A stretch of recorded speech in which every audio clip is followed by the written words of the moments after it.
My life is a story of the self-realization of the unconscious. Everything in the unconscious seeks outward manifestation, and the personality, too, desires to evolve out of its unconscious conditions and to experience itself as a whole. My life has been permeated and held together by one idea, namely, to penetrate into the secret of the personality. Everything can be explained from this central point, and all my works relate to this one theme.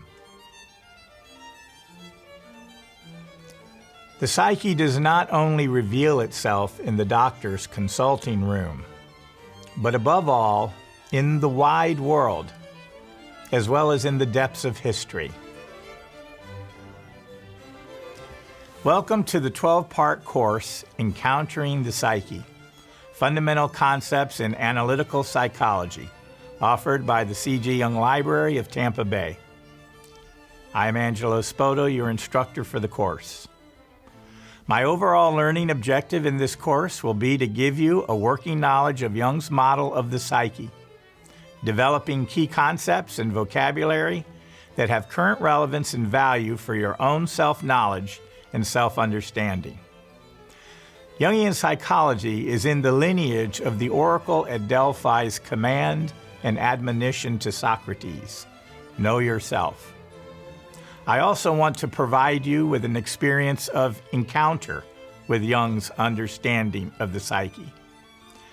The psyche is extraordinarily alive for Jung, as you will find out in this course. You cannot really understand Jungian psychology without encountering the psyche. I also believe that for those interested, this course will allow you to approach Jung's collected works with more confidence and interest. While this course will offer ample quotes from the collected works, there is no substitute for reading the primary sources.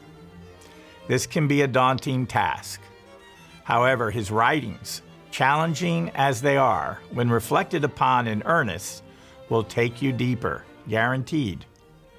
It is my hope and intention that this course will give you access to the collected works in ways you may not have heard before. Ultimately, I have the overly ambitious goal that this course will open the door for you to a lifelong meditation on the psyche that enriches your everyday life by expanding consciousness and doing what Jungians refer to as living the symbolic life. If you want more formalized instruction on the collected works in the context of group interaction, the library is offering a year-long seminar-type course on Jung's major works and seminal papers. Details are available on our website, jungtampa.org. Though for many, this course will appear somewhat academic, be sure it is not designed to be a head trip. Jung's model is smart and coherent, but above all, it has heart and soul. And I want to give you a feel for this model at this most important level. The language of the unconscious is image, and images convey heart and soul.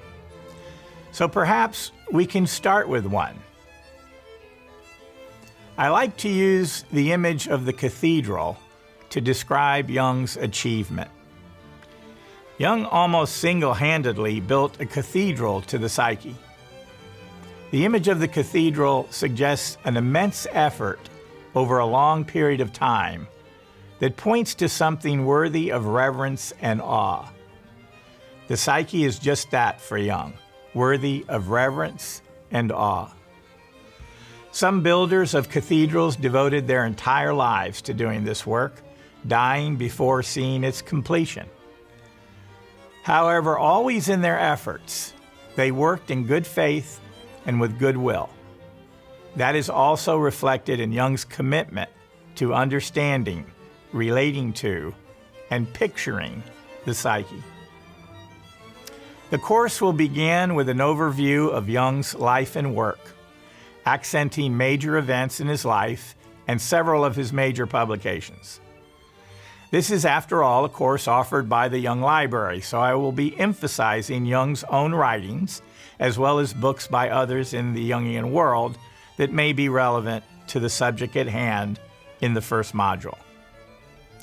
We will end the first module with a quick take on Jung's influence on the outside world, which continues to grow and certainly will be impossible to account for fully here, but you will get a hint of it. Then in the 11 modules to come, we will deal with the core and essential ideas of Jung's grand and awe-inspiring model. The subjects include, in the next 2 modules, one on the structure and dynamics of the psyche, and one on complex archetype, symbol, myth. There also will be individual modules on persona, ego, typology, shadow, anima, animus, the archetypal self, synchronicity, dreams and active imagination, and individuation. If one can consider a cathedral a work of spirit as well as the science of the time, one could argue that Jung's model also is as much a work of the spirit as it is the science of his time. He made a point of saying, for the record, that he was a scientist first and foremost. Specifically, over and over again, he referred to himself as an empiricist, in the sense of one who sticks to experience and values the facts. However, he also said in an unpublished letter, "There is a mystical fool inside of me that proved to be stronger than all my science. In the blackest night even, and just there, by the grace of God, I could see a great light. Somewhere there seems to be a great kindness in the abysmal darkness of the deity." By the end of the course, I hope you feel no need to decide if Jung was one or the other, scientist or mystical fool. He is indeed both. And his life and work certainly reflects that great tension of opposites. In fact, his life and work can be valued for embodying this quintessential paradox.